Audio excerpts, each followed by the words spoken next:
আমি তো first time শান্তিনিকেতনে এলাম। আর যতজনকে শান্তিনিকেতনে আসতে দেখেছি, সবাইকে দেখেছি যে শালবনের বিশাল সুন্দর, সুন্দর ফটো তোলে। তো আমার খুব ইচ্ছা ছিল ওরকম ফটো তোলার। তার জন্যই একদম সকাল, সকাল মানে বলতে পারো ভোরবেলায় এরকম শাড়ি পরে রেডি হয়ে চলে গেছিলাম সেইরকম একটা শালবনের জায়গা খুঁজতে। যে টোটো কাকু ছিল সেই টোটো কাকুকে জাস্ট বললাম যে, "দেখো আমরা ফটো তুলবো তো তুমি একটা ঠিকঠাক জায়গা দেখে আমাদের নিয়ে চলো।"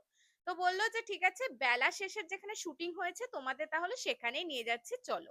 আর আমার ফটো কে তুলে দেবে, ভিডিও কে তুলে দেবে এটা তো সকলেই তোমরা জানো যে ভাই আছে। আর আমি তো মানে ওকে ছাড়া কিছু বুঝি না। তো তাই জন্য যতই আমাকে ঝাড়ুক, যতই যা বলুক সেই ওর পিছন ধরেই আমি থাকবো, ওর লেজ ধরেই আমি থাকবো।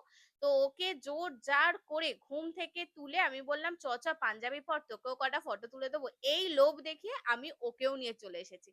জানি যে আল্টিমেটলি ফটোটা তো আমিই তুলবো। আর ওই তো ভিডিও করে দেবে। তো যাই হোক এই যে ওকে বললাম যে চ দারুণ ফটো তুলবো এই লোভে একে নিয়ে চলে এসেছি। আর এখন আমরা ফটো, ভিডিও এই সমস্ত জগতেই চলে গেছি।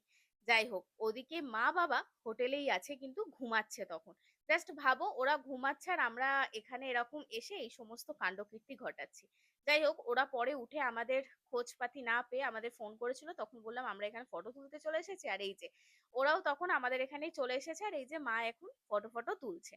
যাই হোক, আমরা সকাল থেকে কিছু খাই অব্দি নি। মানে চা অব্দি খাইনি। এতটাই ফটো তোলার নেশা যে চা না খেয়েই ভোর উঠে এরকম সেজেগুজে ফটো তুলতে এসেছি।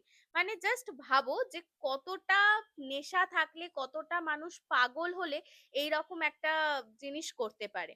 এখানে আমাকে রীতিমতো টানতে আমার বাবা-মা নিয়ে যাচ্ছিল। কারণ আমার ফেরার কোনো ইচ্ছা ছিল না। মানে আমি যত ফটোই, যত ভিডিওই করি না কেন আমার মনে হচ্ছে আরো চাই, আরো চাই।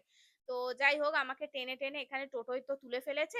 এবার আমরা যাচ্ছি ব্রেকফাস্ট করতে। সামনের একটা দোকান দেখলাম তো সেখানেই আপাতত আমরা বসে পড়েছি। আর এখানে অর্ডার দিয়ে দিয়েছিলাম। আমরা খাচ্ছিলাম হচ্ছে ডিম টোস্ট। তো ডিম টোস্ট চলে এসেছে বেশ ভালোই খেতে ছিল। কিন্তু আমি যতই খাই না কেন আমি ভাবছিলাম যে ধুর আরো তো কিছুক্ষণ থাকতে পারতাম ওখানে আরো একটু ফটো নয় তুলতাম।